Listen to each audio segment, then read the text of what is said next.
Assalamualaikum warahmatullahi wabarakatuh.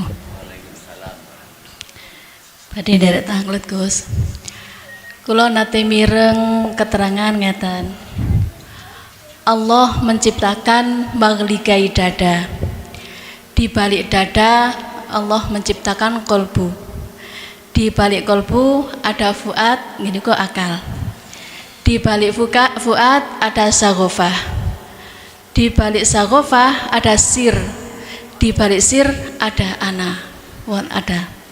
Lah, pertanyaanipun akal menika wonten otak napa wonten manah, Gus?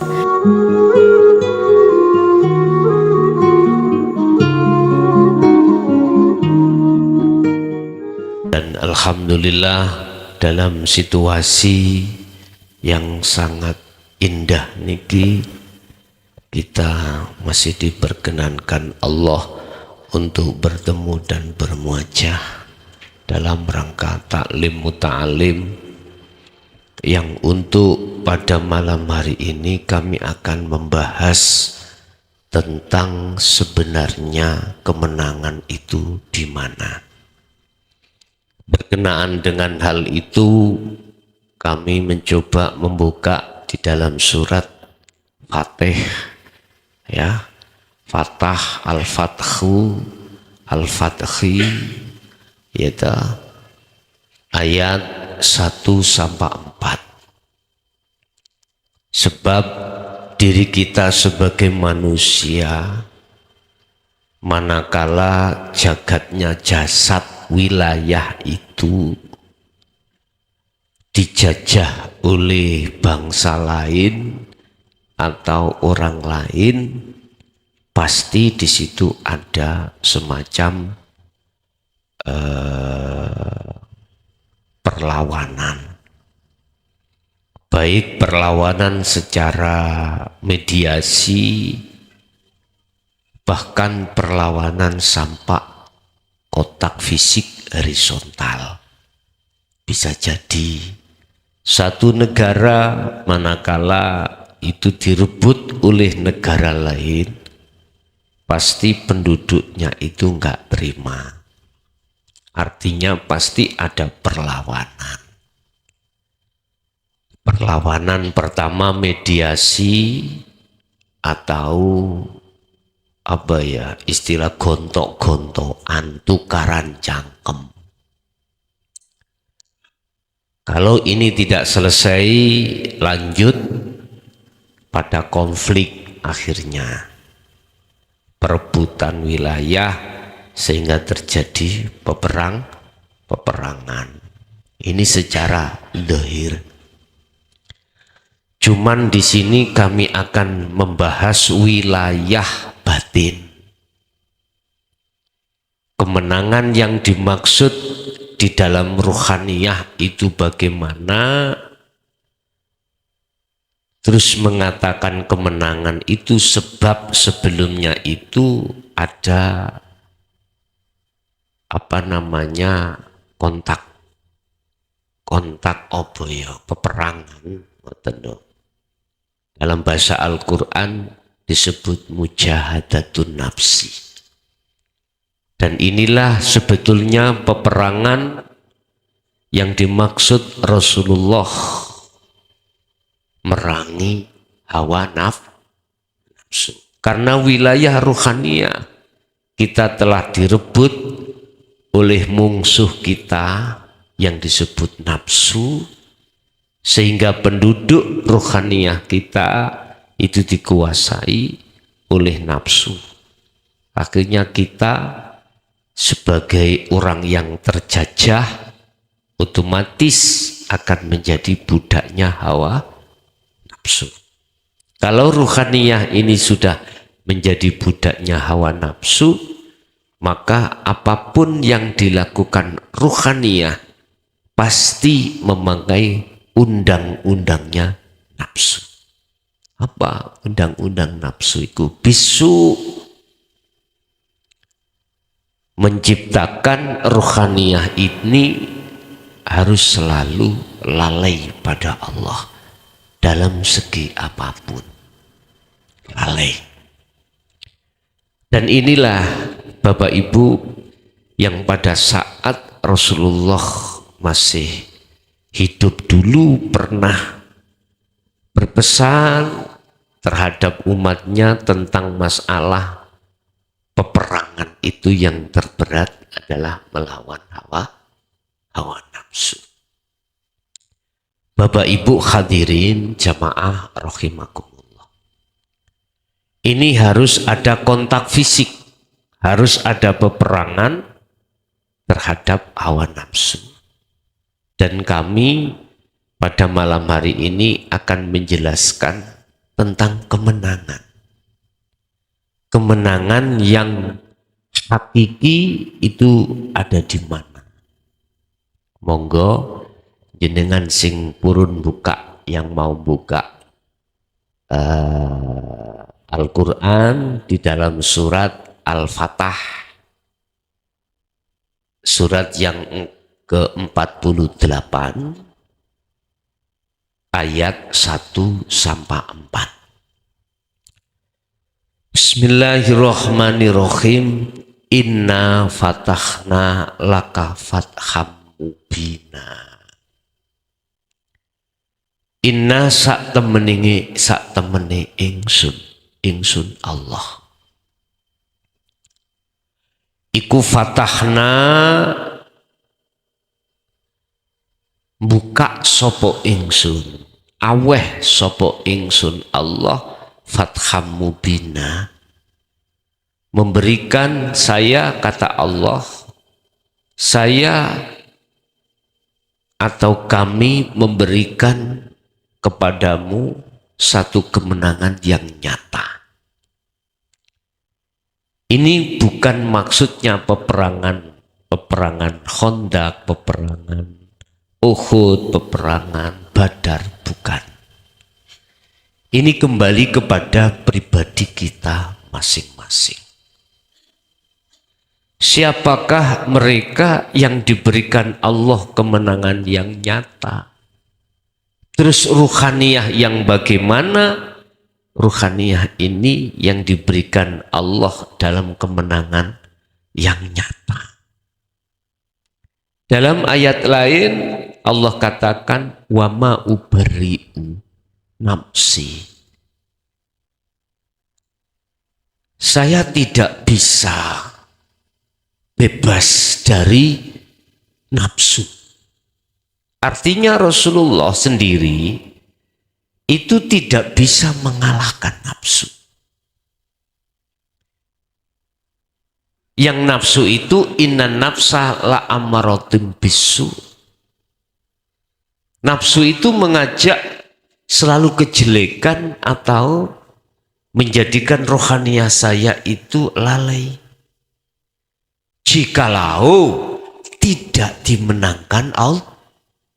Rasulullah sendiri nggak ngakoni yang menangi krono awake dhewe. Saya tidak terbebaskan, tidak bisa bebas dari nafsu yang selalu mengajak saya di jalan kejelekan pada Allah, kecuali Allah itu memberikan pertolongan terhadapku. Berarti ayat ini dijawab di dalam surah Al-Fatah ini ayat 1, inna fatahna laka fatham mubina. Sungguh kami Allah memberikan kepadamu Muhammad satu kemenangan yang nyata. Jadi yang aweh kemenangan itu Allah. Jadi mengapa kok kita harus cantolkan pada Allah? Ketika nafsu itu sudah kita usir dari jagati rohania ini. Mengapa cantolani kok terhadap Allah? Kok gak kitai? Itu karena semua apapun yang terjadi itu tidak bisa keluar dari penguasaaning Gusti Allah. Yang kedua, supaya kita manusia itu mengukuhkan bahwasanya kita itu manusia tidak bisa apa-apa. Tatkala tidak diapa-apakan oleh Allah. Ini prosesnya Pak. Prosesnya seperti itu. Kalau pertanyaannya, mengapa kita dimenangkan? Jawabannya itu hanya satu. Secara proses karena kita sami'na wa ata'na. Patuh terhadap apa yang telah dituangkan Allah lewat Rasulnya hanya 2 kalimat. Hanya ini.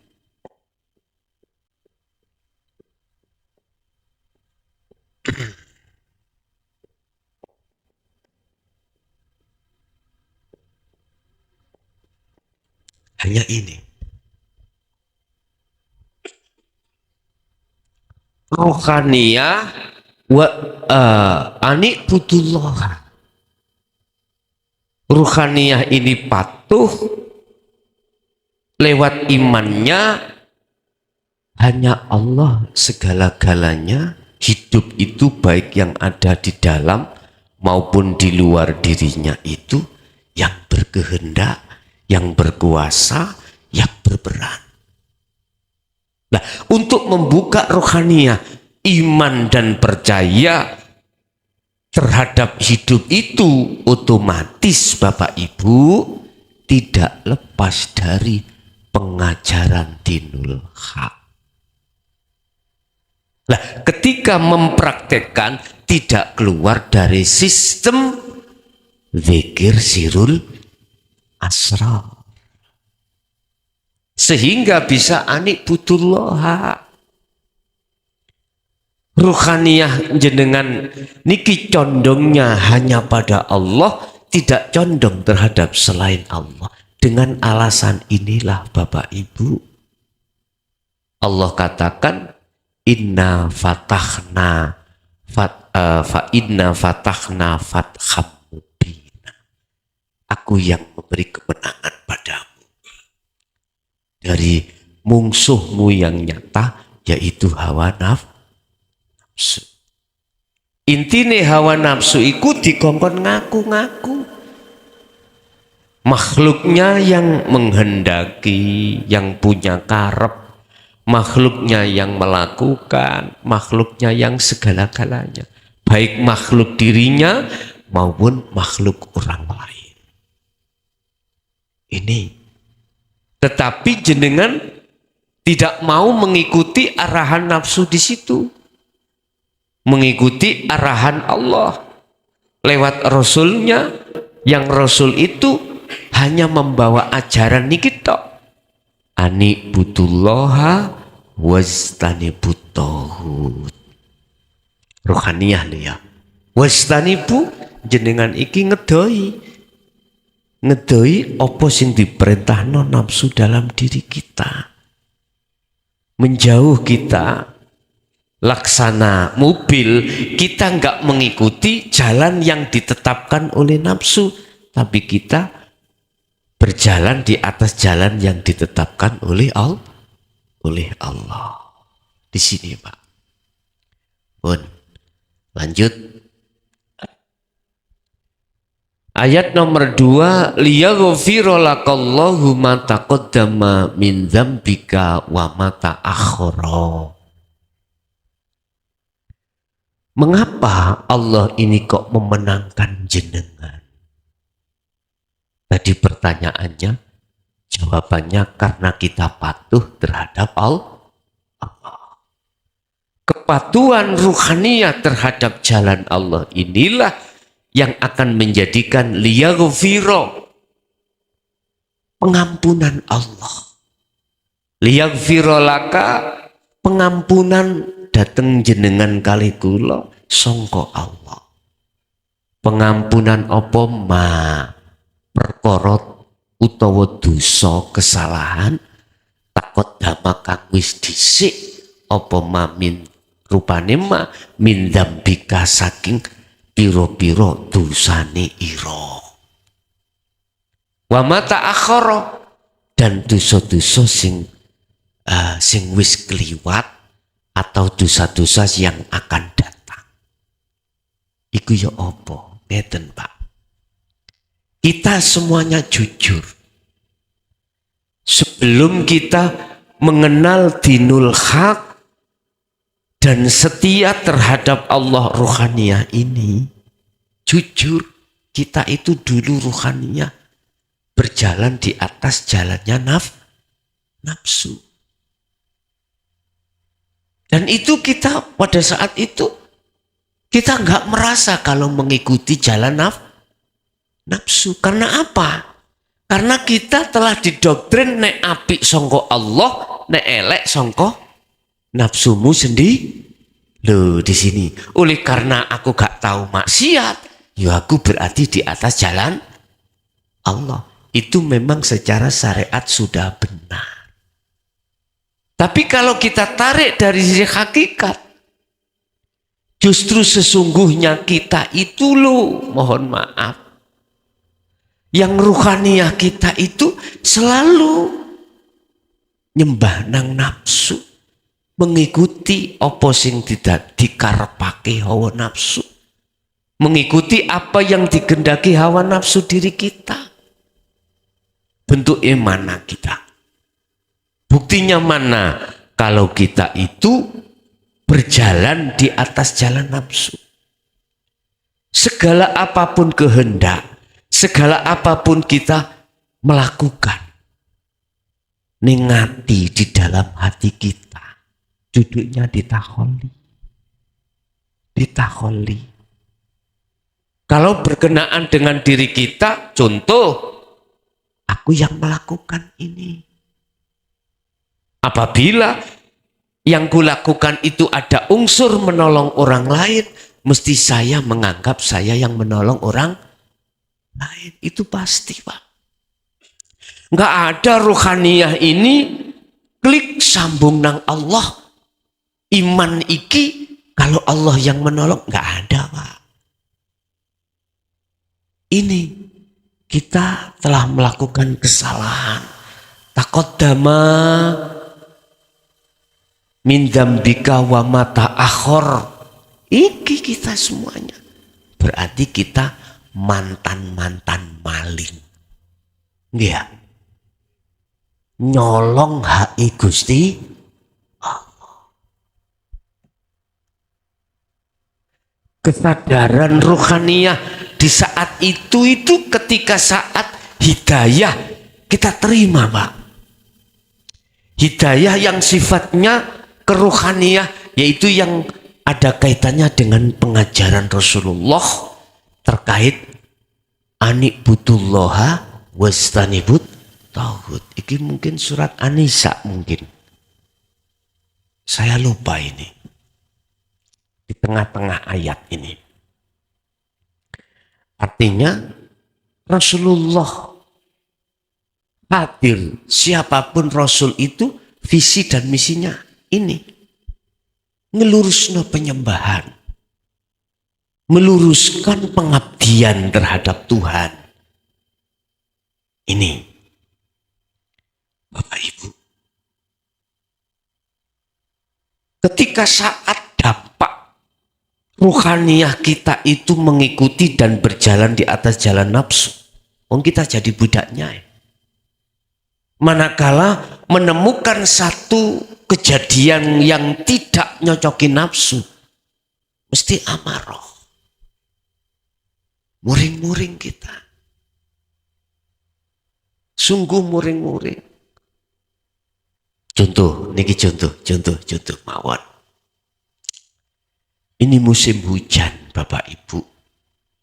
Musim hujan sudah terbiasalah kalau hujan itu volume airnya tinggi di pegunungan, contoh di Malang terjadi longsor.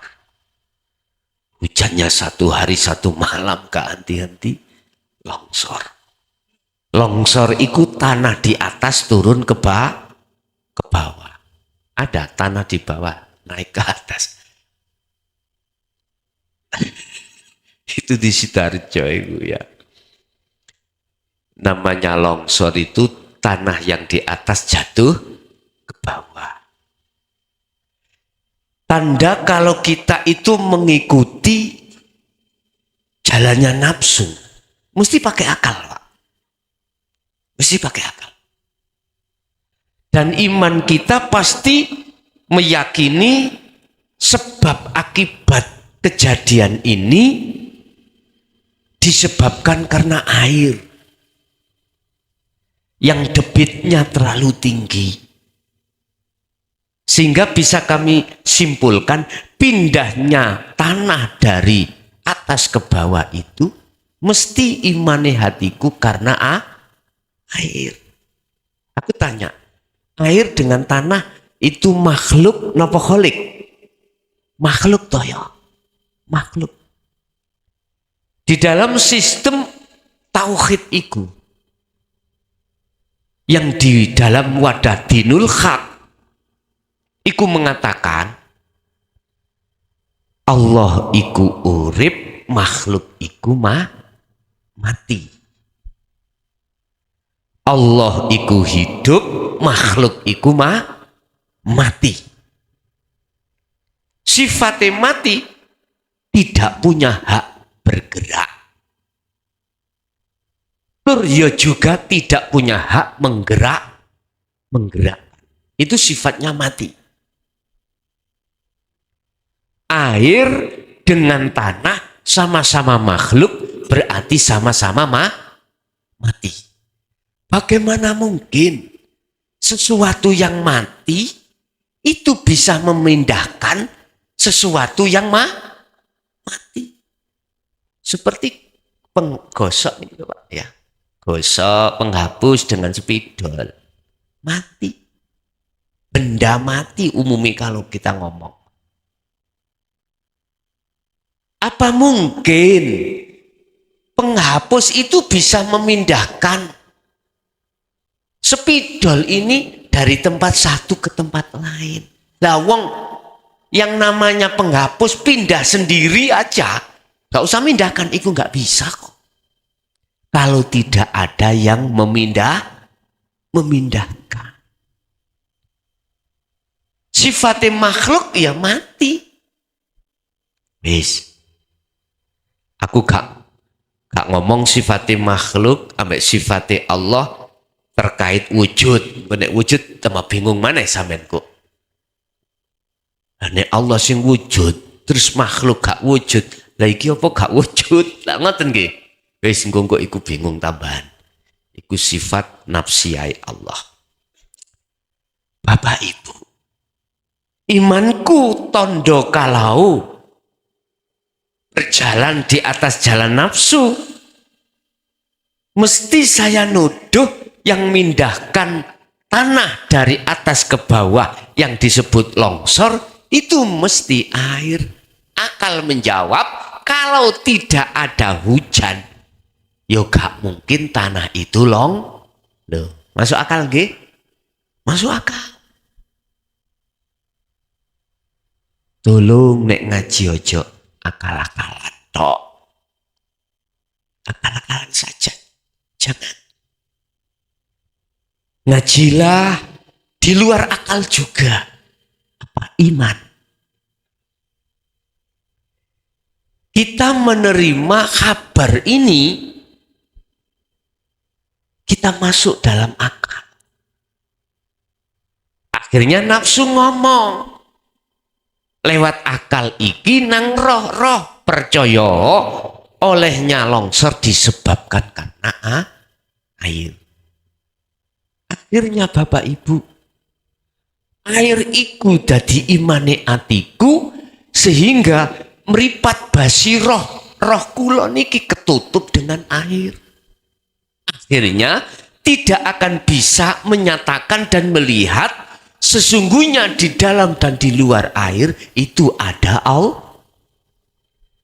ada sesuatu alam yang paling lembut, yang ruhaniah kita itu tidak bisa melihat karena tertutup dengan air. Nah, ini tetanda kalau ruhaniah saya itu menjadi budaknya nafsu. Seperti ini Pak, iman yang seperti ini di tengah masyarakat banget. Karena apa? Karena kita hanya dicekoi ilmu syariat tok. Wisa. Karena kita hanya didoktrin hanya ilmu kulit saja. Ini persoalannya. Mengapa banyak umat Islam khususnya dan umumnya umat manusia itu tidak mengenal Tuhannya. Terus imannya jatuh terhadap makhluk. Ini karena kita itu kesana kesini, kemana kemari, itu yang kita dengarkan dengungan-dengungan ilmu syariat bloko, ilmu syariat saja. Sementara ajaran dinul hak, ilmu hakikat itu tidak disampaikan. Ini persoalannya. Terus ketika saat ada yang berani mengatakan, apalagi di tengah umum, wah diserang habis-habisan kau.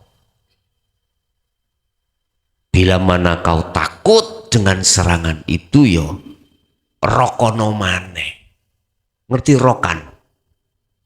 Isyarat lho Pak, rokan itu Pak yo. Pakai odaster.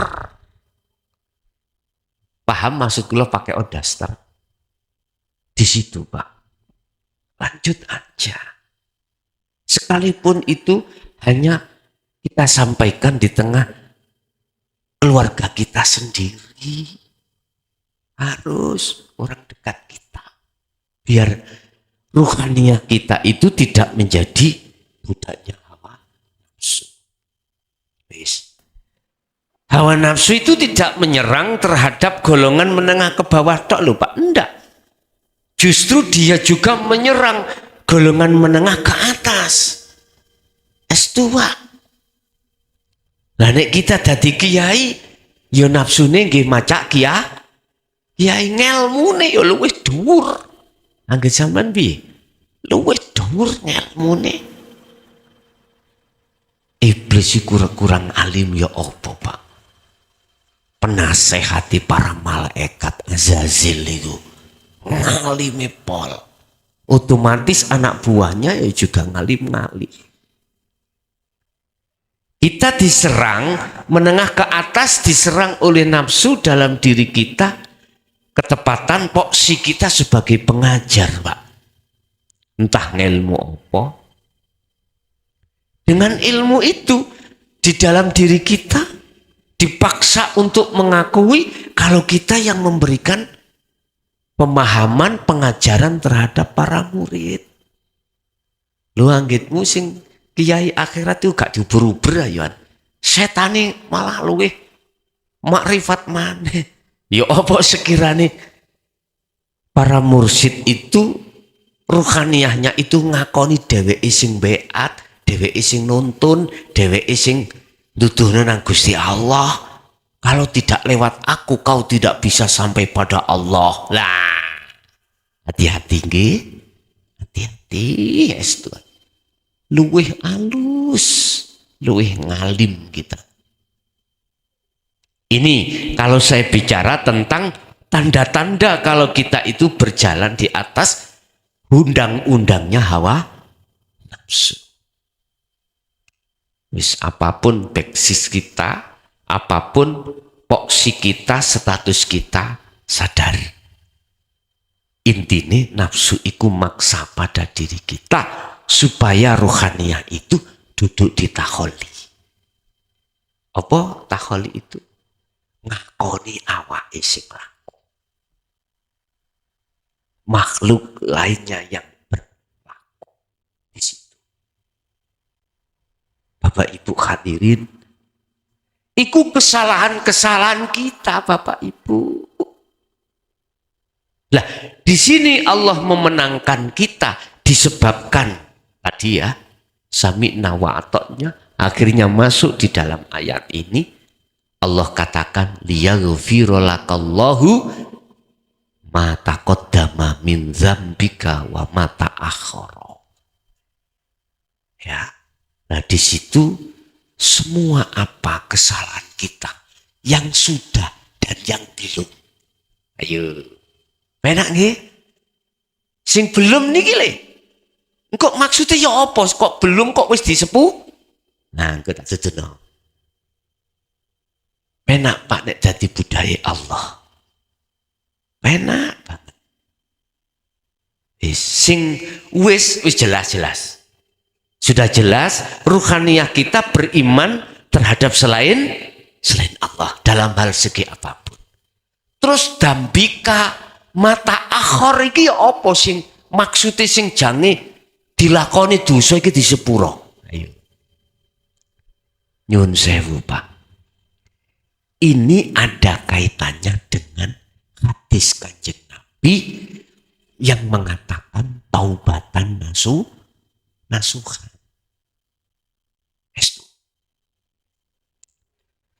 Taubatan nasuhan tentang iman. Bukan maksiat jasad, bukan. Iman. Siapapun Anda ruhaniyah, kalau sudah menerima hidayah Allah untuk beriman hanya pada Allah, akhirnya jenengan ini dimasukkan Allah di dalam surah Al-Hijr ayat 94 sampai 99. Di situ dikatakan kholwat dzikir iku sampai mati. Bukan hanya 40 hari tok. Saya kan katakan habis beat melakukan 40 hari 40 malam untuk berzikir, ubrak-ubrak membersihkan kotoran hati. Koyoke lah kita Pak ya, koyoke ya. Tapi di situ Allah katakan wala yusyrik bi ibadati rabbi ada. Ketika Anda melakukan uzlah, dzikir, khalwat lewat sirul asr untuk sampai padaku, yo ojo nyekutokno aku lah awakmu. Artinya kita jangan mengaku-ngaku kalau kita yang mengalahkan nafsu. Jangan ngaku-ngaku kalau kita manusia ruhaniyah ini yang bisa membersihkan kotoran hati.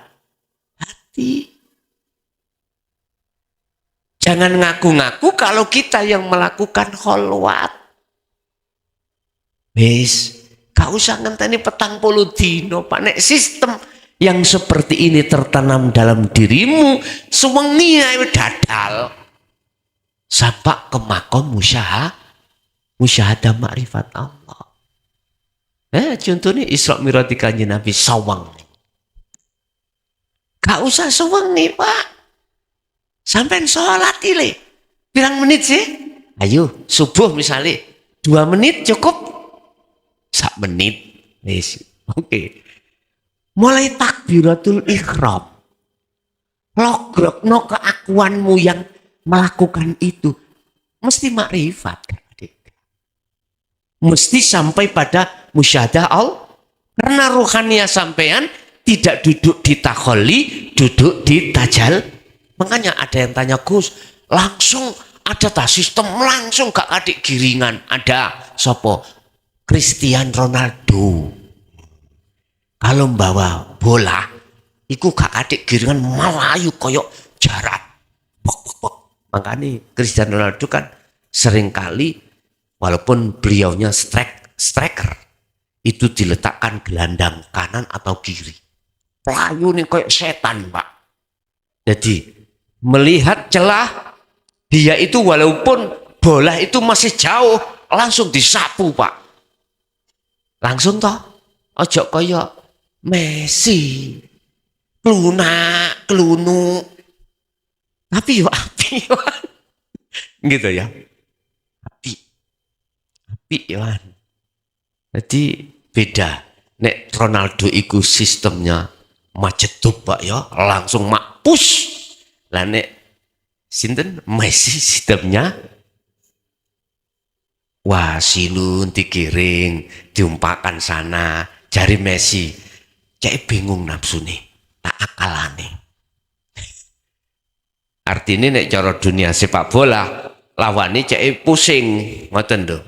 Mari tiga duncal rono koyoke lho, akhirnya banyak ketipu, skill lebih banyak. Makanya tanya langsung nukus ya wis langsung tajali ya wis awakmu. Wis gak katik. Sirul asror langsung fanaudik dikri monggo karepmu tapi aku gak ngongkon kuno aku.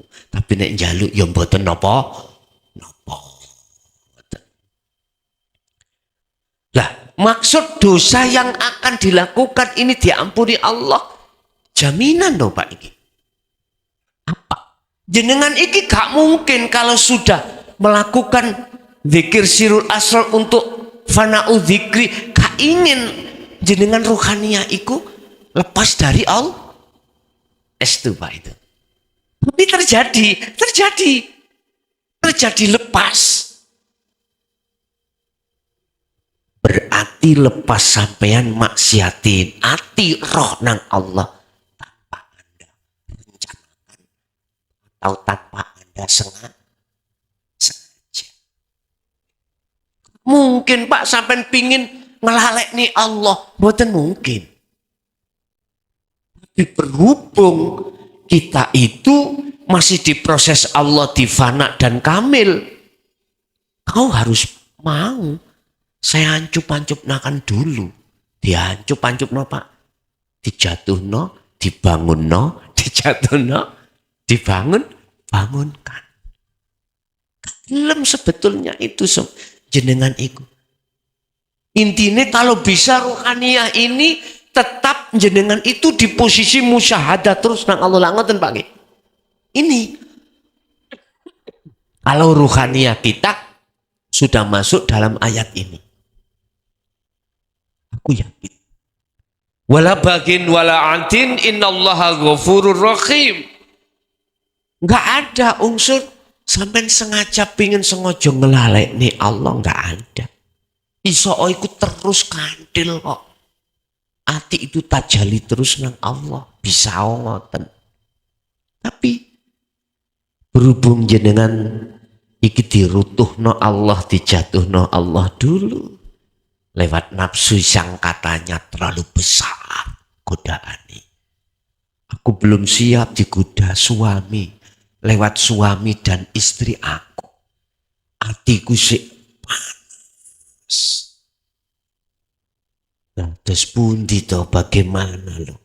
Aku sih amatir langsung diuji Allah lewat suami atau lewat istri. Kalau lewat dunia dicolong maling, enteng saya. Lewat suami langsung atau istri, masih belum. Iku kan alasan nafsu aja. Tapi Allah itu membenturkan hal yang seperti itu. Bapak Ibu ketahuilah, sesungguhnya Allah bermaksud liyab luwakum ayyukum ahsanu ama. Artinya biar tambah kuat ruhaniyah sampai kali kulo iki, mohon maaf, kemakrifatannya pada Allah. Mula nek diuji lewat bojo lanang bojo wedok, syukuro alhamdulillah. Lho apa mesti diuji Gusti mriku? Ya mbuh, iku hake Allah. Yes muga-muga ujian iku mau gak nemen-nemen. Paling tidak bojo metotok wis ngoten mawon nggih. Bojo metotok. Ngerti bojo metotok? Gondok niki lho. Gara-gara bengi sampean gak cepet-cepet mantuk. Untune lara, gak ono sing nukokno. Puyer lah gitu loh. Wis. Jadi dosa-dosa yang ruhaniyah bukan jasmania Pak yang ku maksud ya. Khususnya ruhaniyah, yaitu melalaikan Allah, itu apa? Liyaghfira laka, diampuni Allah. Karena alasannya jenengan gak ada unsur sengaja, gak ada. Ini seperti halnya kita besok bulan puasa ini, siang-siang kita lapar, melihat nasi di depan kita, ibunya sudah masak, dungaren, duhur wis mateng, gak ono uwong, kok ambune sedep, moro nang pawon langsung mangan entek rong piring. Tapi lali nek kita puasa, lah gak batal Pak nggih? Mboten entek rong piring. Mboten batal, kados koyok ngoten. CC beda kalau kita itu walau bilukmatin, walaupun sak puluhan, kalau kita sengaja untuk makan, kita tahu kalau kita itu puasa. Tolah-toleh nggak ada orang ya, ning jerit jeding dipangan. Please. Kan nggak ada orang Pak. Walaupun nggak ada orang yang tahu, tetap ikibat. Pertanyaan kedua. Terus bagaimana maksiat jasmani Pak? Yang akan datang. Apakah juga diampuni Allah? Wis, iki tak gambar ning ini. Siji dina ning Malang iki banjir, Pak. Ya. Banjir iku omah-omah padha kelem. Hanya satu sing gak kelem pendopo niki, misali nggih, contoh mawon. Misali. Lah wong sak kampung ngusirene. Lah omahe do kelem e. Ana iki gak kelem. Sampak gedene 7 dina. Ngono iku ana kemanten anyar, Pak. Kemanten anyar. Dik WA, Pak. Engko bengi jam 12 ya, ana nisori kurungane manuk niku. Niku lho, Pak, kurungan manuk niku lho. Kabeh kan turu-turu kene, jenengan tak jaluk ana cakak ning nisori kurungane manuk. Nggih, Mas. Pun delala bengi jam 12 garwa sampean estri niku lali keturun. Terus ana wong kecokot lamuk ngalih golek nang nisore kurungan. Orang lain loh ini, bukan istri jenengan. Terus mbosong ngoten sampean tingali jam 12. Iya. Ini kelakuane wong lanang lak gak betah. Biasa lak ngoten nggih. Mangkane nek wong lanang ditinggal bojone sedo ngono. Alah lemah durung garing wis rabi maneh. Niki nek wong lanang biasae. Nek wong wedok iku biasae sampak entek slametane iku sik durung gelem. Iku wong wedok biasa kuat wong wedok ya. Lah kok jenengan jam 12 tek moro wong listrike mati kabeh, Pak. Wis gak eru. Terjadilah hubungan suami istri. Wis gak ndelok iki bojone sapa, enggak, wis yakin kalau ini istrinya. Lah sing perempuane nggih ngoten, sami. Artine dheweke iku mang ya manut ae dikira empu gak ngerti ya. Terus injinge WA. Dik, bagaimana tadi malam? Apa nih, Mas? Ngono. Jawabe WA iku apa? Gak kaget ta sampean? Kaget, Pak. Loh, sapa sing tak keloni mambengi iku? Kan bertanya-tanya. Akhirnya komunikasi. Mbo Mas hak aku enggak. Tapi gak wani ngomong sing lanang niki. Nek mambengi iku seperti itu, gitu.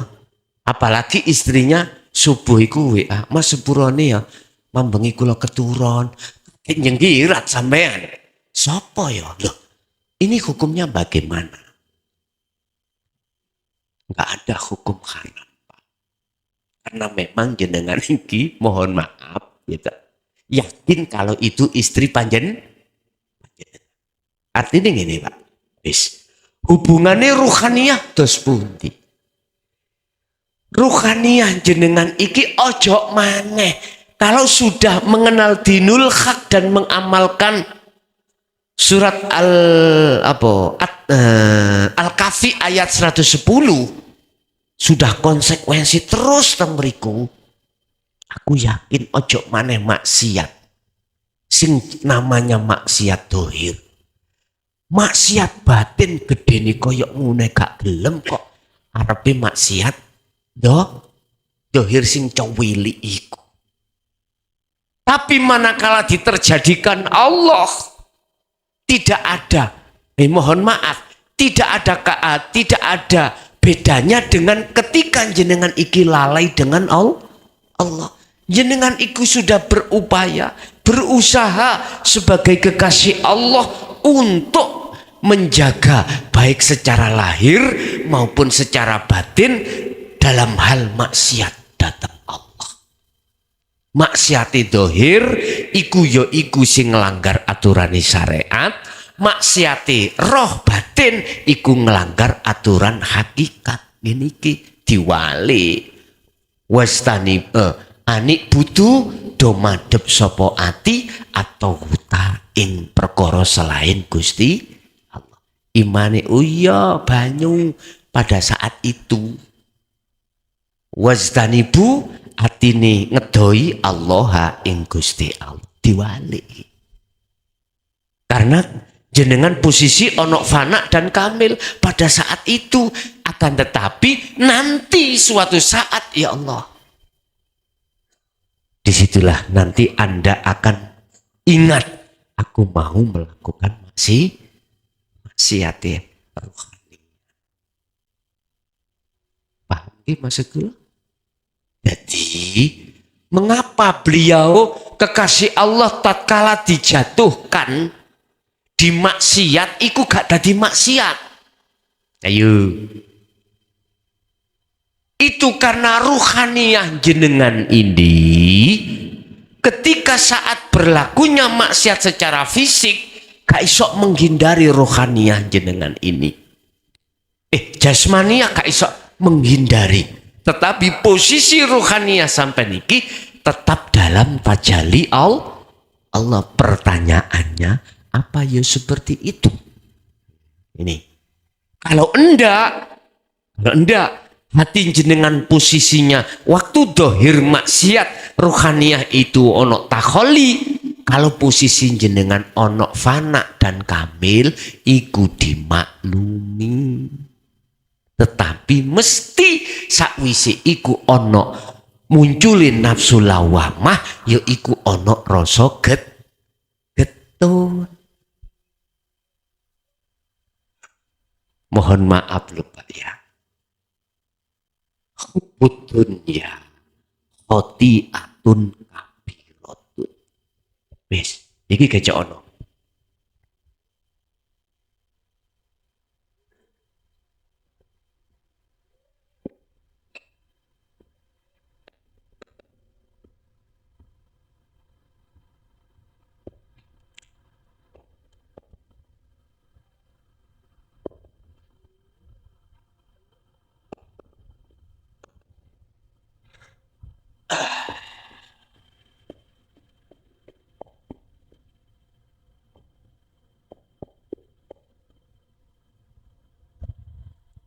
Maksiat sing paling gede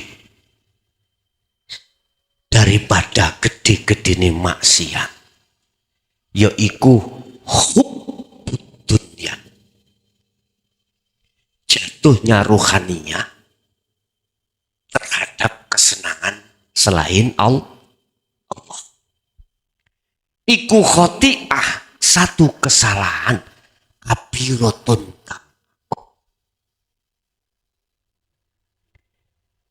Iki bisa disadari hanya golongan yang sudah menerima ilmu kaweruh baru nyadar. Iki disadari hanya golongan yang sudah rohaniyah itu mengikuti ajaran Rasulullah di jalur hakikat menuju makrifat. Ini. Tetapi tidak disadari oleh golongan yang sebelum itu. Kita dulu Pak, gak usah ngomong orang lain, kita dulu. Maksiat sing paling gede di antaranya duraka nang wong tuwa. Termasuk wala taqrabus zina. Ngaten nggih. Zina iku maksiat, termasuk maksiat sing paling gede. Gak ngoten nggih. Zinane jasad. Sebab ketika zina ruhaniyahmu dan jasmaniyahmu dihadapkan satu nikmat, sing nikmat iku nggak bisa kau lepaskan, nggak bisa. Artinya satu kenikmatan yang Anda mesti nagih, apa nagih gue? Ketagihan, gitu. Bahasa Indonesia ketagihan. Bahasa Indonesia ketagihan. Ketagihan. Kecanduan, oke, kecanduan. Itu pasti Pak, sampah pemain. Just pandang gitu. Gak bisa lepas.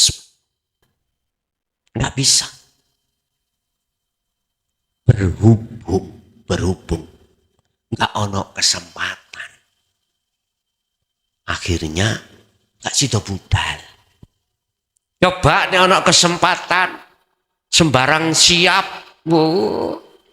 jabatan punya dong, duit ning dompet gak tumpuan ATM sing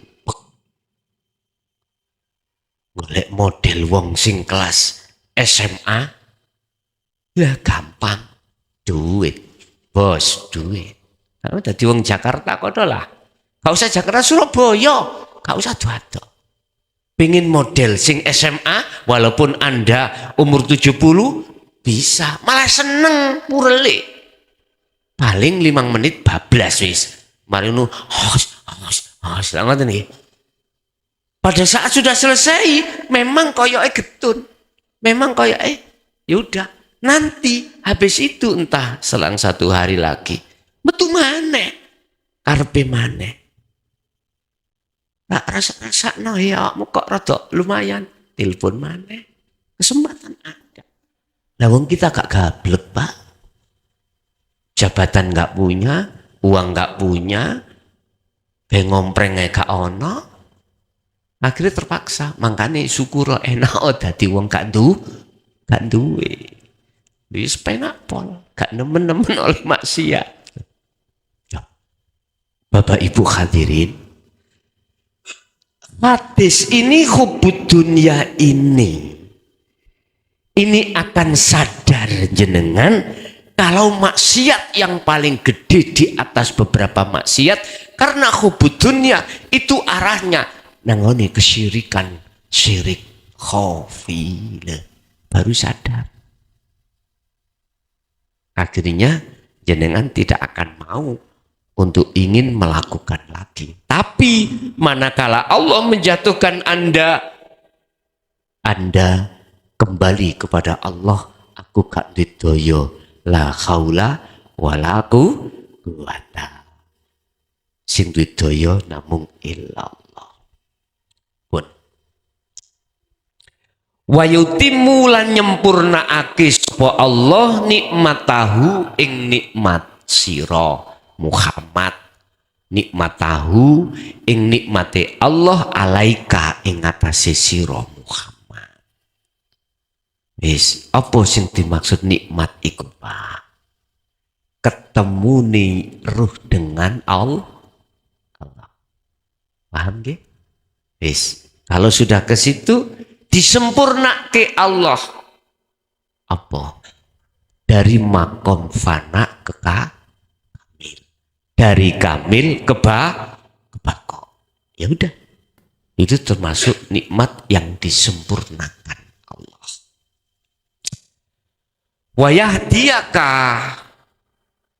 lan selalu aweh petunjuk sapa Allah ka ing sira Muhammad jenengan siraton ing dalan mustaqiman kang jejeg. Jenengan selalu diperjalankan Allah di atas jalan Allah, yaitu siraton mustaqiman. Iku jalan Allah. Endi sih jalan Allah? Contoh, jenengan sholat, ruhaniyah sampean iman sing agawe Allah, duduk sing agawe aku makhluk. Berarti Anda berjalan di jalan Allah. Iki siratal mustaqim hakikate. Jenengan dahar, jenengan aktivitas opo wae. Apabila ruhaniyah sampean iku duduk di tajalli, menetapkan keyakinan iman jenengan akunya Allah yang melakukan, berarti roh itu disebut berjalan di atas jalan yang benar atau jalannya Allah, disebut siratal mustaqim. Di sini Pak. Pun iki ayat luru. Berarti kemenangan yang sebenarnya adalah kemenangan di mana ruhaniyah itu tidak berjalan di atas jalan nafsu, tapi berjalan di atas jalan Allah. Setelah jenengan itu melakukan pertempuran terhadap nafsu jenengan. Sing tadinya ruhaniyah ngaku, wekku, aku makhluk yang melakukan. Air itu yang membuat rusak makhluk itu. Sekarang tidak. Hati jenengan Allah terus hidup itu yang berperang. Lanjut ayat yang ketiga. Wayan suroka lan nulungi sopo Allah ka ing sira. Wayan suroka lan nulungi ka ing sira sapa Allahu Gusti Allah nasron kelawan pertolongan kang temen, azizan kang kuat. Dan Allah itu selalu atau apa ya, agar Allah itu selalu menolong jenengan iku mau di dalam pertolongan yang kuat. Inilah mengapa saya katakan walaupun Anda sudah sampai ke musyahadah, zikir iku taline Allah kejo ono rapet, agar supaya pertolongan Allah itu selalu datang, pertolongan yang kuat. Contoh, jenengan katakanlah wis ono fana. Suatu saat jenengan ini kan ono laline nang Allah. Ati terbesit iman gara-gara awakmu koncone mboyo apa mbok bojone dadine kok ngene. Pada saat itu kontak langsung seketika itu jenengan lalai pada Allah. Mengapa sering saya katakan pagi sampai sore sampai malam peganglah tali Allah dengan semampumu, yo, agar supaya pertolongan itu datang. Tanda datangnya pertolongan Allah, Anda yang ruhaniyah masih ada di fana, pasti nanti akan kembali lagi kepada Allah. Pada saat kejadian tak lalai itu Pak ya, gak iso balik. Habis itu kadang lungguh lengar-lengar, ya Allah, ngaten, iki ning nganti tiba ya aku masalah. Uring-uring bojoku gara-gara kae dadi ning ngene. Wis. Akhirnya apa Pak ketun. Lah, iku tetanda jenengan iku imane ditolong Allah. Nasran azizan, dengan pertolongan yang kuat, bentuknya Anda ditarik lagi untuk hanya iman pada Allah. Dan ini enggak berlaku Pak bagi mereka yang belum menerima ajaran Allah di jalur dinul haq, mboten berlaku. Artinya sampai kapanpun jenengan iki mengatakan gara-gara si A, akhirnya dendamnya pada si A sampai mate yo, tetap dendamnya pada si A, karena imannya terhadap makhluk ruhaniyah kita. Dan itu sudah kita lewati Bapak Ibu. sudah kita lewati. Lanjut ayat berikutnya. Yang keempat, wa utawi hidup yaiku Allah. Rupane hidup alladzi iku alladzi nyatane apa di dalam hidup itu. Anzala kang nurunake sapa ladzi as-sakinata ing kedamaian, ing ketentreman, makrifatan jenengan. Dialah Allah hidup di dalam hidup itu yang menjadikan hatimu tentram. Bukti nih, waktu jenengan nerima ajaran Rasulullah dinul haq ini, Allah ning kono. Terus jenengan paham, ya karena Allah. Jenengan akhirnya laku kholwat, ya karena Allah. Jenengan kholwat suluk sampai lepas keakuan jenengan, ya karena Allah. Akhirnya wusul datang Allah makrifat, dan akhirnya sakinah tentang damai juga karena Allah. Inilah bukti ayat ini. Semua proses mulai awal sampai akhir semua yang melaksanakan hanya karena Allah. Dan hukum ini berlaku bagi jenengan yang sudah melepaskan akal, melepaskan hukum-hukum di bawah hakikat makrifat. Ini jenengan yang sudah menerima ajaran hakikat makrifat, inilah yang jenengan itu yang bisa menerima hukum yang seperti ini. Coba kalau kita berikan terhadap mereka yang belum menerima ajaran Rasulullah ini, nggak bisa Pak. Pasti imannya masih terhadap manusia atau makhluk atau selain Allah. Sopo sing ngaji wajah maputi, mesti ngomongin muklason karena makhluk. Mesti seperti itu.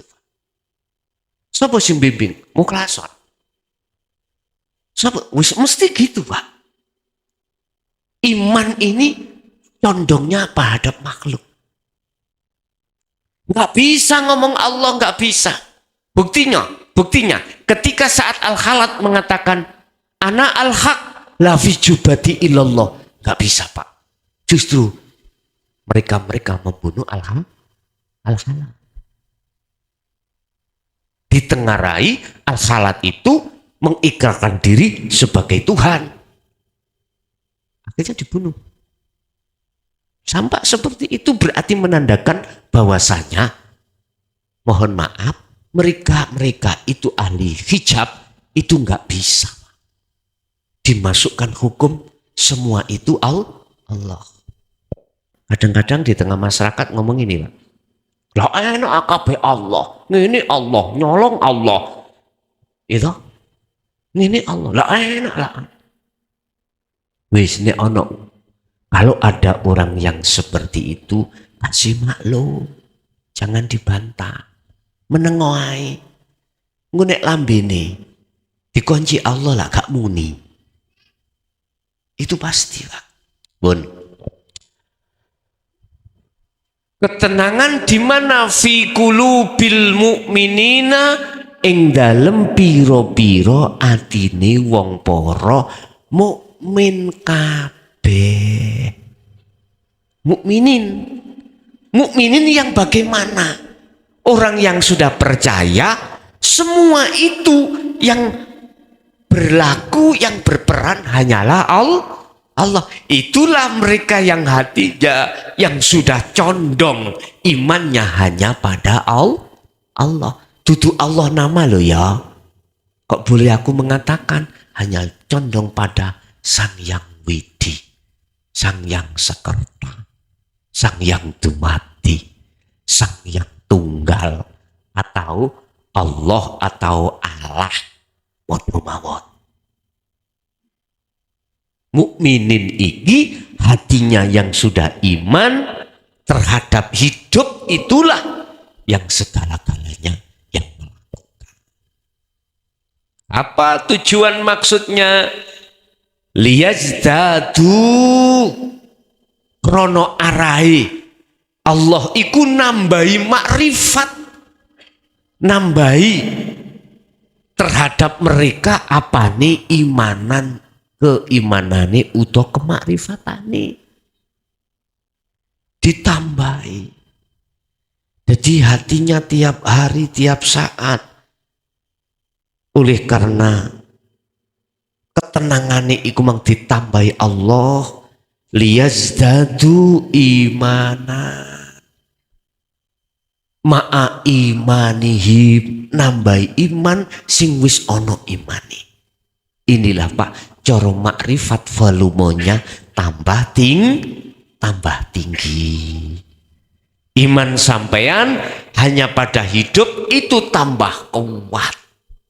Sama halnya gini Pak, mohon maaf. Iki gambarane cara orang yang mengenal Allah simple ngeten. Jenengan tak andani, Pak, Ibu, sampean nggak tahu kalau di dalam kupluk ini ada penghapus. Saya kasih tahu, Ibu, Bapak, di dalam kupluk ini ada penghapus. Umat itu ada dua golongan.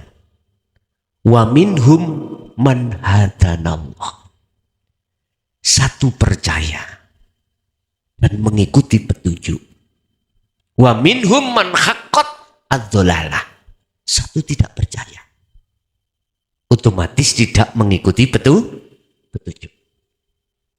Saya bicara hanya yang beriman, yang mengikuti petunjuk. Otomatis di dalam hati sampean ada rasa iman kalau di dalam kupluk itu ada penghapus. Saya kasih tahu, Pak, Ibu, semua alam yang bergerak ini termasuk diri kita, bisanya gerak itu karena digerakkan Allah. Allah itu nama Pak, sesuai surat Al-Fatihah. Surat pertama, Bismillahirrahmanirrahim, dengan menyebut nama Allah. Allah itu nama Pak. Karena jenengan iman, percaya. Terus yang memiliki nama Allah itu siapa? Al-Isra ayat 1, Subhana. Itulah Sang yang Maha Suci. Ditegaskan siapa yang Maha Suci. Suci maksudnya apa? Allah itu tidak berserikat untuk melakukan semua apapun pada diri makhluk. Allah itu enggak pernah minta bantuan terhadap siapapun. Artinya dilakoni dewe. Iku Subhana, Maha Suci. Di dalam ayat itu tidak ditulis Allah, ditulis Alladzi.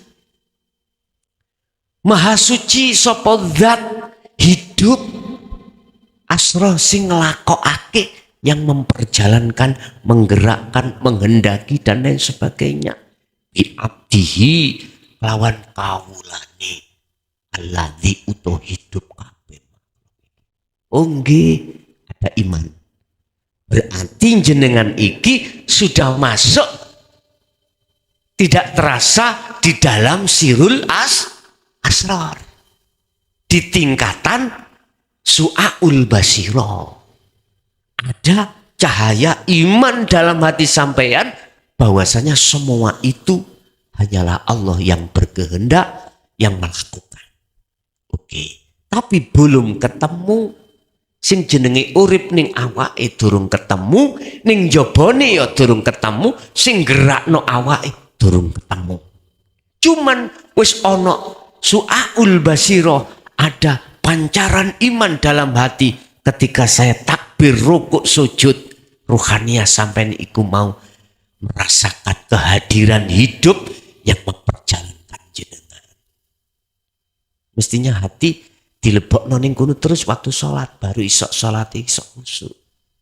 Nah, setelah itu berselang perjalanan waktu, Allah janji ger kuwi bakal ketemu aku nek wis tak pindah ning Ainul Basirah. Tandane ger nek wis Ainul Basirah kopluk iki kan sakliyane aku tak buka ger. Dibuka. Akhirnya jenengan iki sudah tidak ragu lagi antara iman dan pembuktian iman, yaitu ihsan, kemakrifatan, sudah tidak bisa diganggu. Akhirnya ngger hakul basirah ngger nyatakan benerah iku penghapus. Nggak bisa dibantah Pak. Niki hukum sing mutlak. Siapapun nggak bisa bantah. Pasti mengatakan itu penghapus. Walaupun jenengan iku tak kasih uang, Pak, ojo imanmu ojo omong penghapus gak, tak kasih uang 100 juta. Omong iki bisa Pak kira-kira? Tidak bisa. Artinya kalau ruhaniyah kita itu sudah betul-betul dimasukkan Allah di dalam Ainul Basirah atau di dalam makom musyahadah makrifat Allah, nggak bisa Kak Pak jenengan iki ngomong imane ati sing lakoni sing ngajiku aku, oh sing ngajiku klason.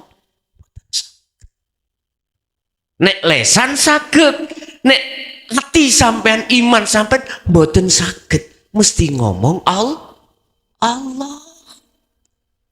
Hidup itu. Inilah alat itu kebenaran dibawa keluar. Kebenaran Siti Jenar dikeluarkan imannya di syariat. Akhirnya Masya Allah Pak, geger. Seperti itu. Apakah ada ayatnya? Ada.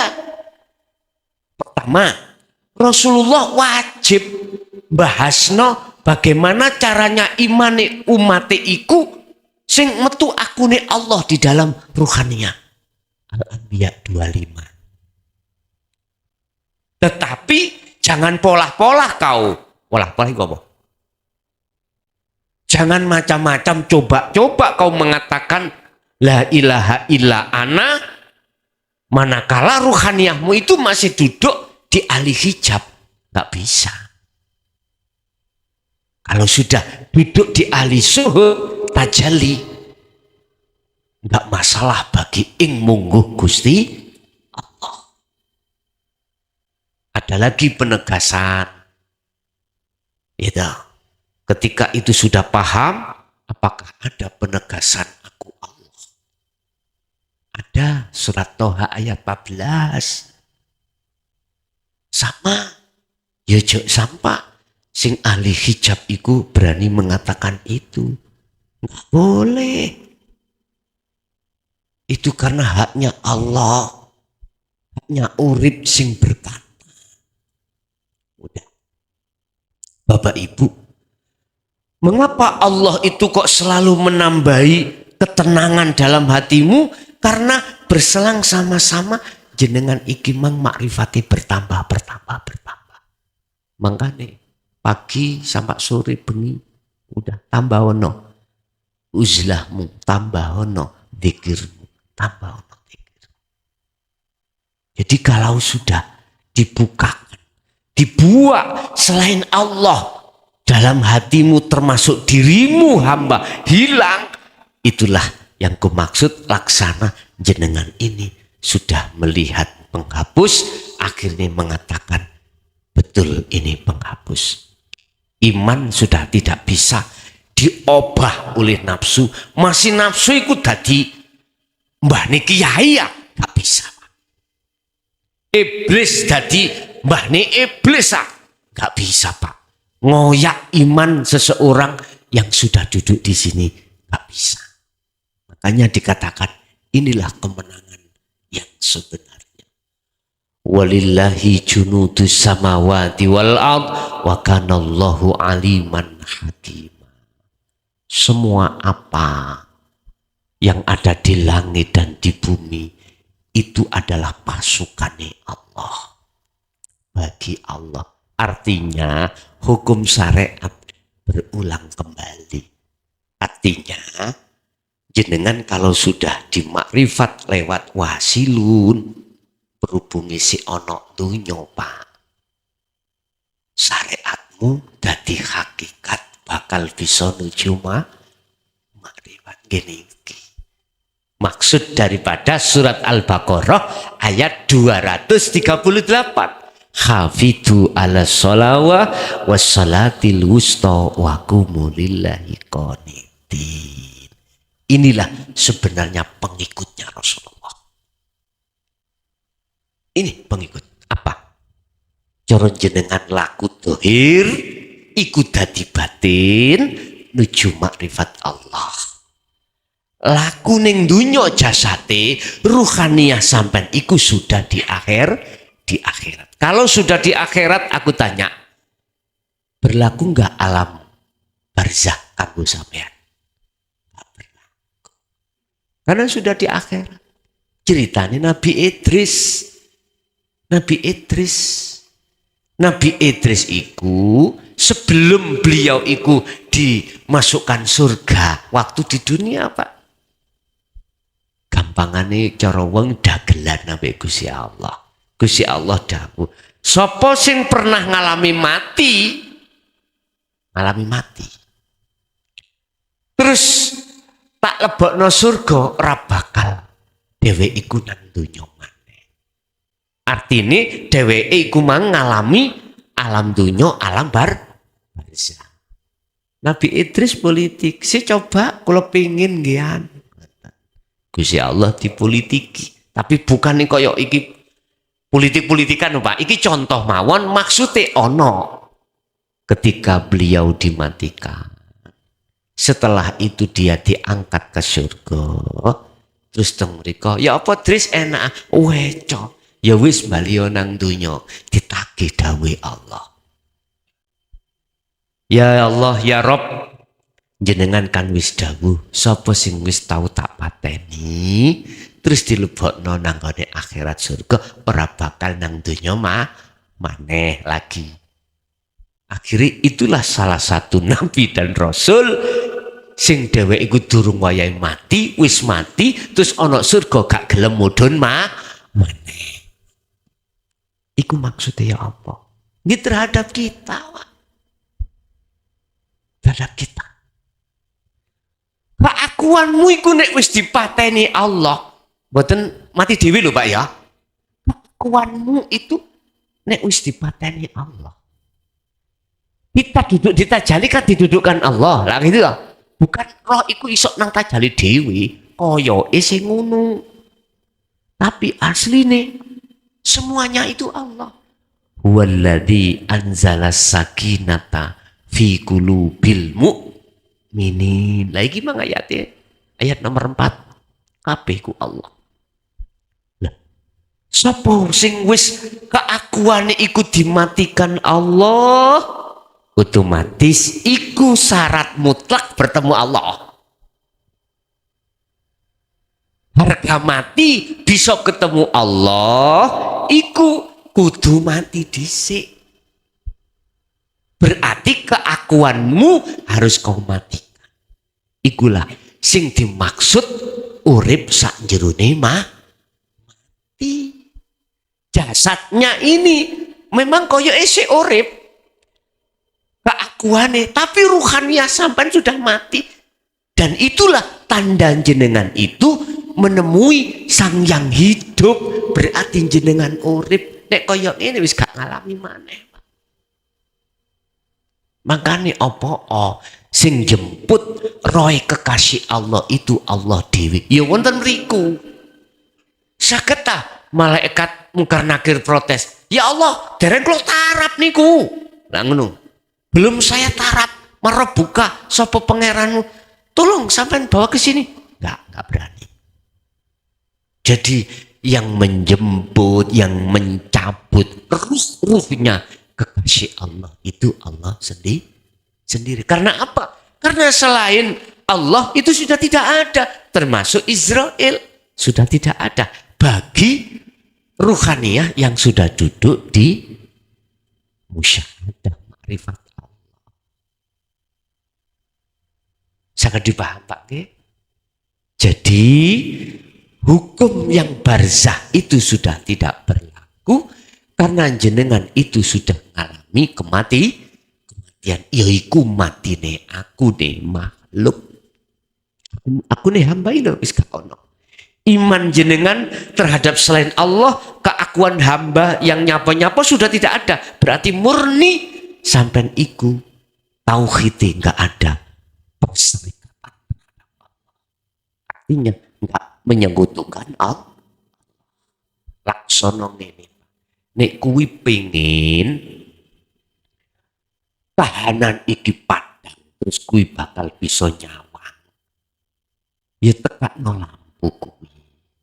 Sebab waktu lampu durung teko keadaan gelap melek kaya apa kau tidak akan pernah bisa melihat apa yang di depanmu.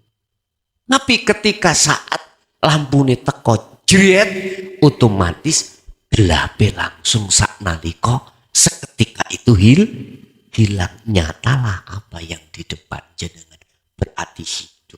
Nah ini seperti ini, apakah kau ingin mengalami kegelapan lagi? Pinginnya terus padang. Begitulah gambaran ruhaniyah sampai kalau sudah jengleh-jengleh, weleh-weleh tentang sesungguhnya Allah itu al-haqqul mubin, nyatane benar atas wujudnya jenglah-jengleh itu benar. Kalau sudah seperti ini maka kau gak ingin putus darinya, tapi tetap etikanya Allah punya sifat jais. Singger tak duk nosik ya, tak ancup nosik nih. Karepe gak gelem, tapi diancup-ancup. Ya, itulah proses fana kamil baqo. Mengapa saya mengambil sistem wasilun? Karena kondisional Pak. Ya, coba kalau saya memakai sistem majetubun langsung tajali mutlak. Geger Pak. Gak ono ngaji-ngaji ngene iki. Akhirnya pondokku dilebokno kotak sesat iki. Seperti itu nantinya. Nah, Allah lebih cantik lagi memproses lewat wasilun. Cetong ya? Ini aja masih banyak yang tidak mau. Tapi lumayan Pak, sudah di daerah manapun sudah banyak romoyai yang sudah mengerti tauhid itu membuka sudah. Ajaran dinul haq itu sudah dibuka. Walaupun belum semuanya. Beliaunya juga termasuk ketua NU Indonesia mantan nih. Said Akil lah itu. Said Akil Sirot ya. Sudah berani ngomong. Dulu ndepis saya waktu tadi ketua. Saat ini pun berani. Lumayan. Jadi supaya umat manusia khususnya umat Islam di Indonesia ini itu bisa bersatu ada di situ.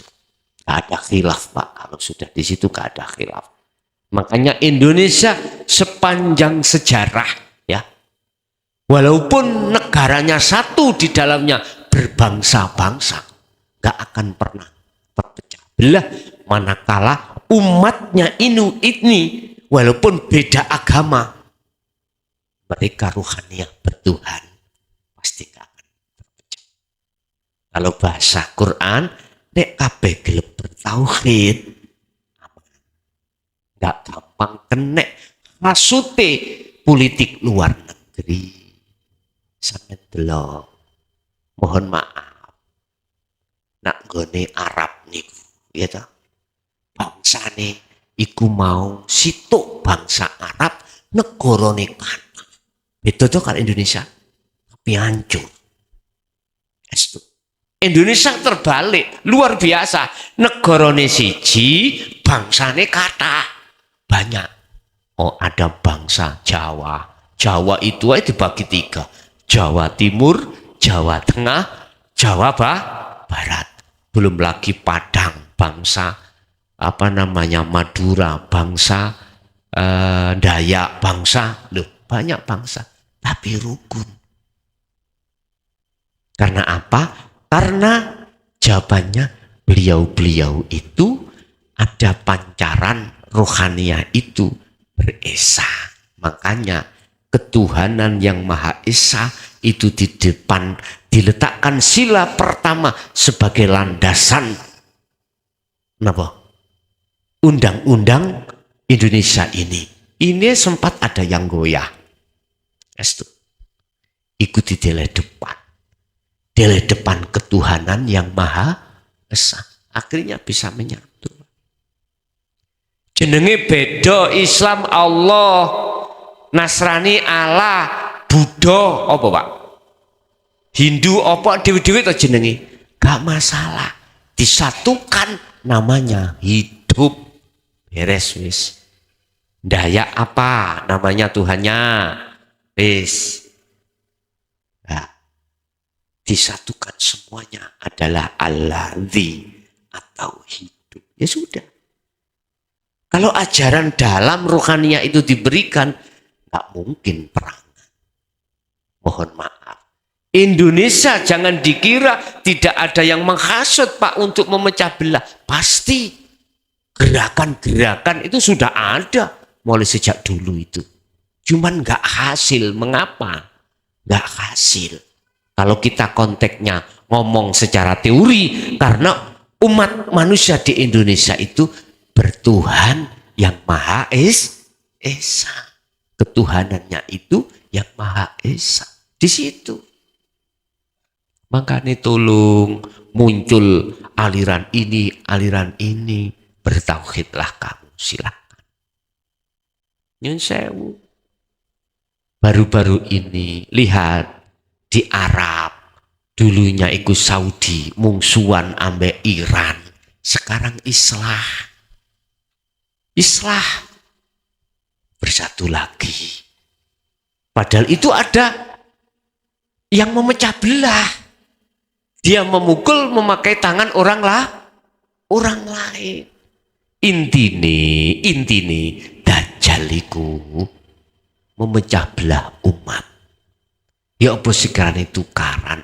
Mula ning Indonesia sepanjang umatnya itu masih ada yang bertauhid, nggak akan pernah terjadi perpecahan.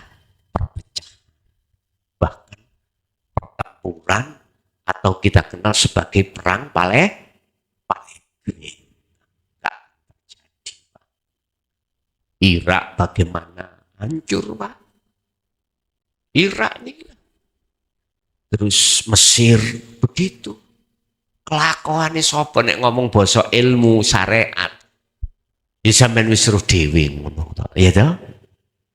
Itu maknanya ngene, Pak. Allah bakal selalu menjaga bagi ruhaniah siapapun selalu dalam kedamaian, tidak ada khilaf, manakala ruhaniah itu condongnya anikbutullaha wajtanibut taghut. Kesimpulan yang dimaksud kemenangan yang sejati adalah kemenangan ruhaniah yang asalnya berjalan di atas jalan nafsu, dalam kurung menjadi budaknya Allah, sekarang menjadi budaknya Allah, disebut sebagai budaknya nafsu, sekarang menjadi budaknya Allah, otomatis ruhaniah berjalan di atas jalannya Allah. Tandanya ruhaniah imannya hanya pada Allah. Begitu. Oke, Bapak Ibu hadirin jamaah rahimakumullah, itu apa yang bisa kami sampaikan.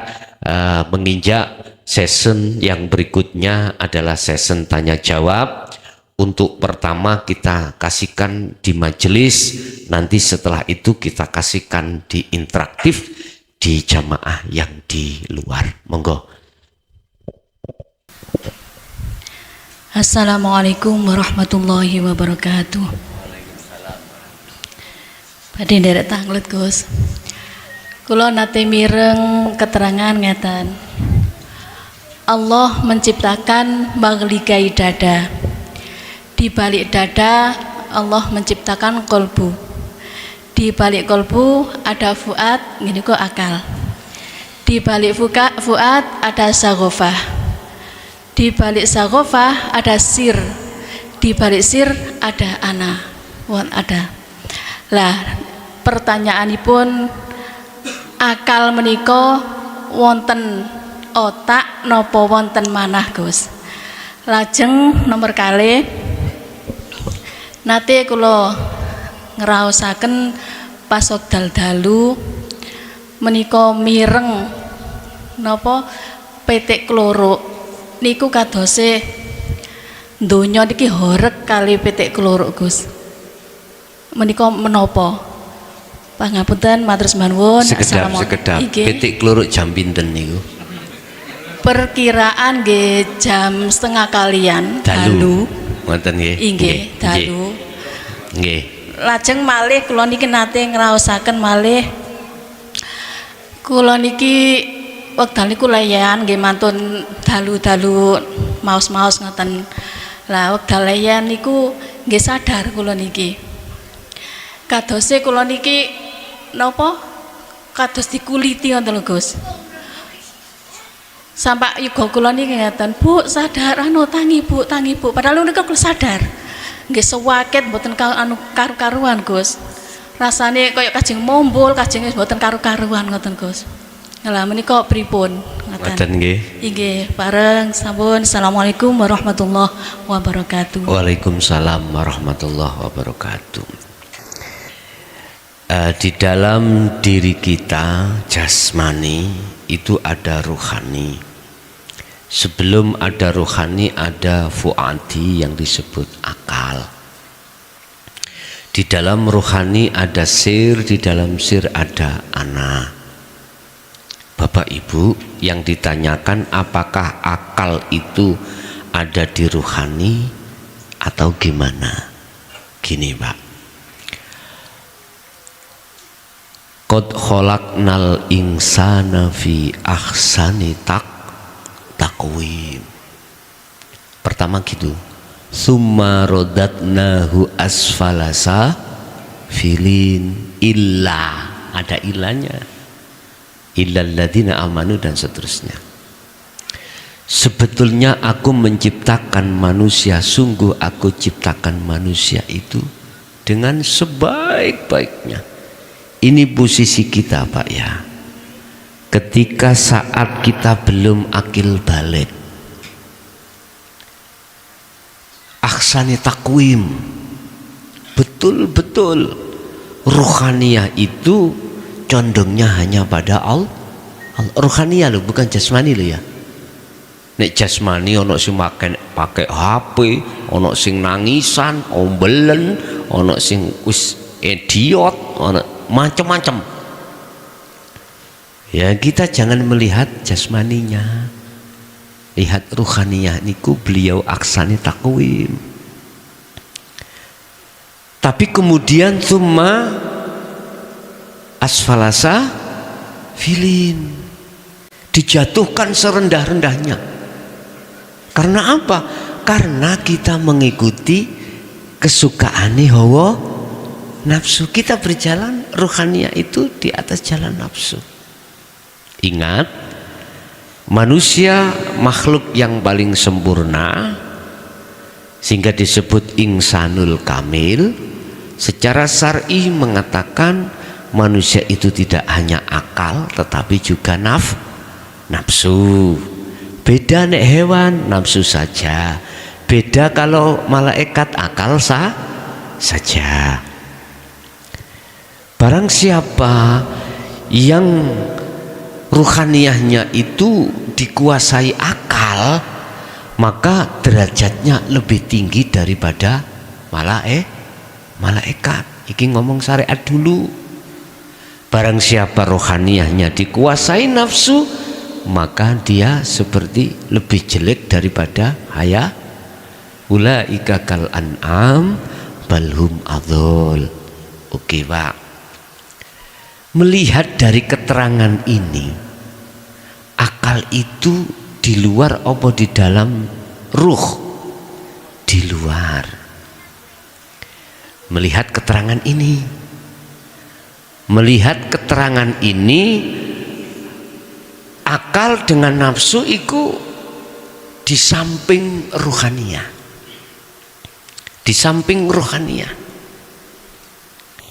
bisa dikatakan mengiringi.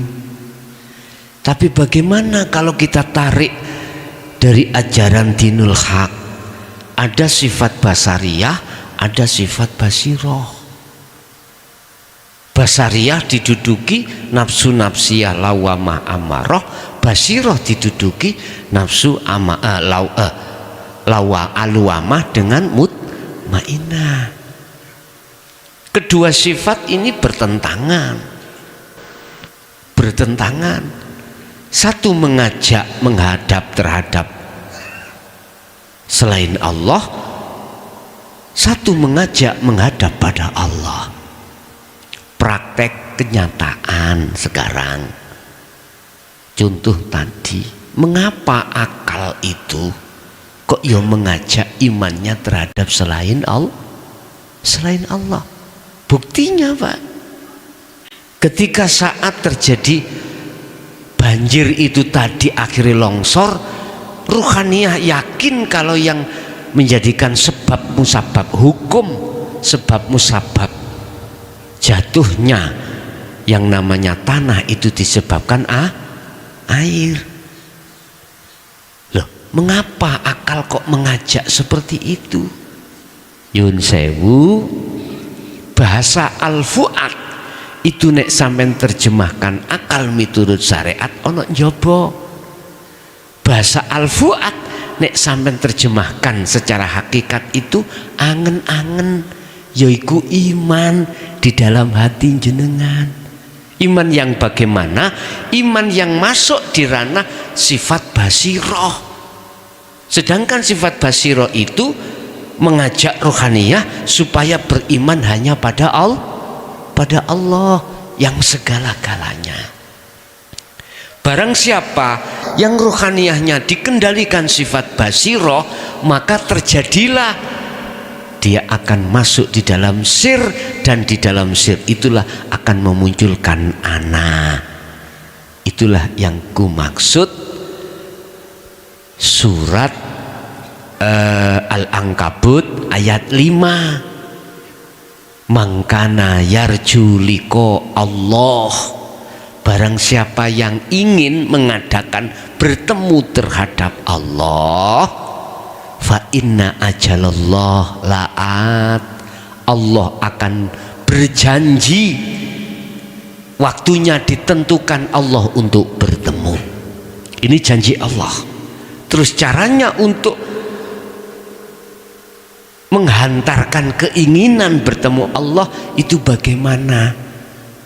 Sistem Al-Kahfi ayat 110. Pertama, kuwi kudu laku tahalli tajali yang disebut fal ya'mal amalan sholihan. Kedua, wala yusyrik bi ibadati rabbi ahada, ketika jenengan iki kholwat berzikir selain daripada akunya Allah tiadakan. Artinya aku kita yang melakukan, lekas pedoten, gak usah ikut, tetapkanlah semua yang berlaku ketika dirimu yang kayaknya zikir, tetapkan semuanya yang memperjalankan adalah Allah. Itu berarti wala yusyrik, jangan menyekutukan Allah ketika saat kau beramal solihah itu tadi. Jadi Bu, itu yang pertama. Jadi akal kalau kita tarik dari si syariat ning jobone, tapi kalau kita tarik al-fu'ad ning gone hakikat, berarti itulah imanul haq. Duduknya ada di su'aul basirah, berarti di dalam sirul asrar, menemui terhadap anak tadi. Itu yang pertama. Terus yang kedua, Jago kluruk ah. Nggih. Jago kluruk iku menggetarkan dunia bagaimana? Ngene, Pak. Ares kono iku ono jago, Pak. Memang ada jago.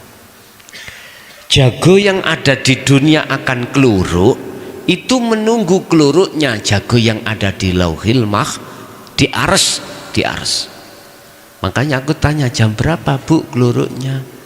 Nek ono jago kluruk iku mang sebelum jam 12 iku tetondo ono rondo. Jare wong Jawa ngono.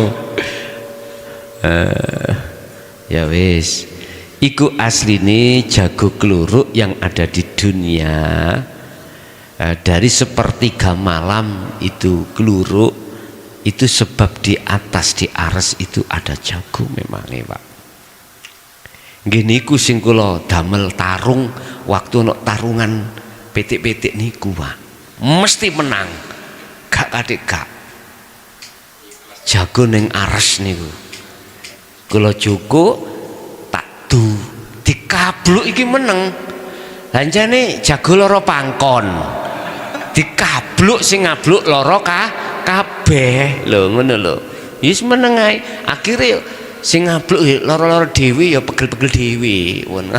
Berarti sing menang jago loro pangkon. Ngoten. Itu sebetulnya Bu tetanda Bu. Itu kan terjadi di muka safah toh Bu.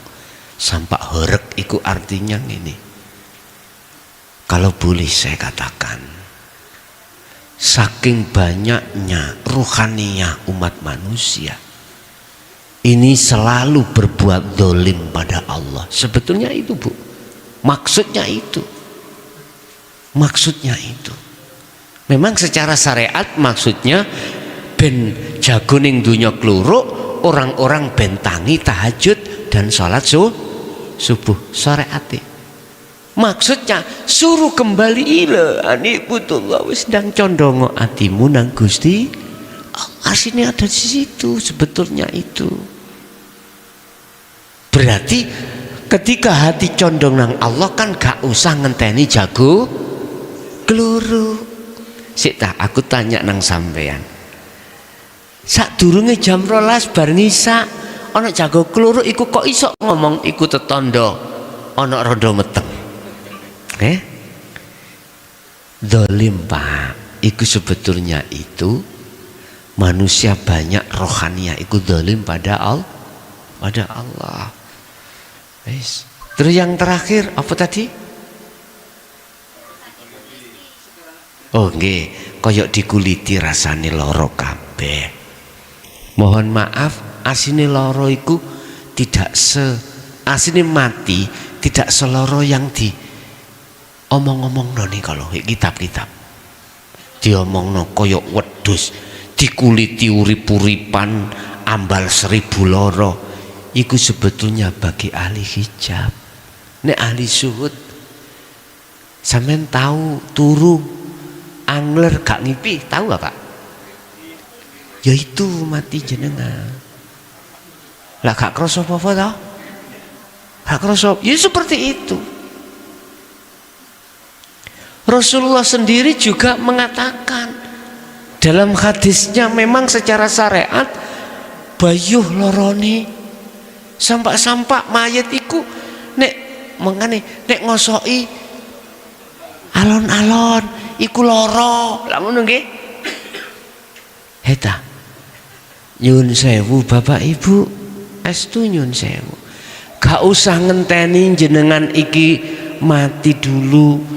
Lorone hati sampean iki lho, panase hati sampean iki lho, tatkala sampean iki mau dihadapno ujian sing berat.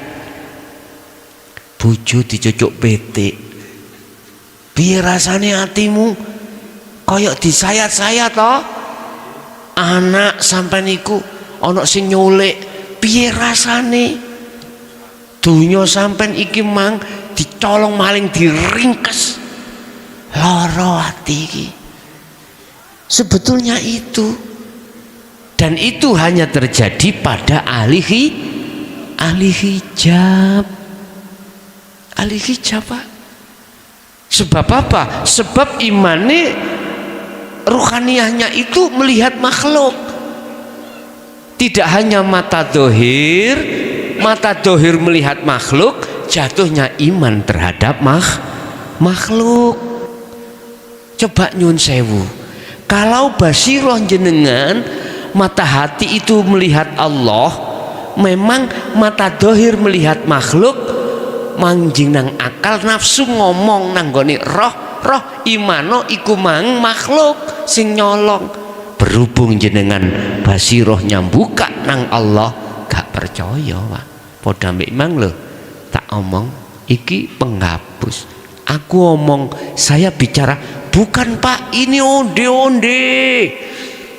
Nggak bisa jenengan ngomong undi-undi. Ya seperti itu. Seperti itu. Hukum syariat tetap mengatakan yang berlaku itu adalah makhluk atas izin Allah. Masih berserikat. Tapi ruhaniyah nggak boleh. Tetap ana Allah maksudnya hidup itu. Wis iku mau gak usah ngenteni mati secara jasmani hakikate. Tapi mengke nek kita meninggal, artinya jasad ini sudah habis waktu umurnya di dunia. Memang Pak, ketika saat ruh itu diambil oleh Allah, ahli hijab raosi bengok,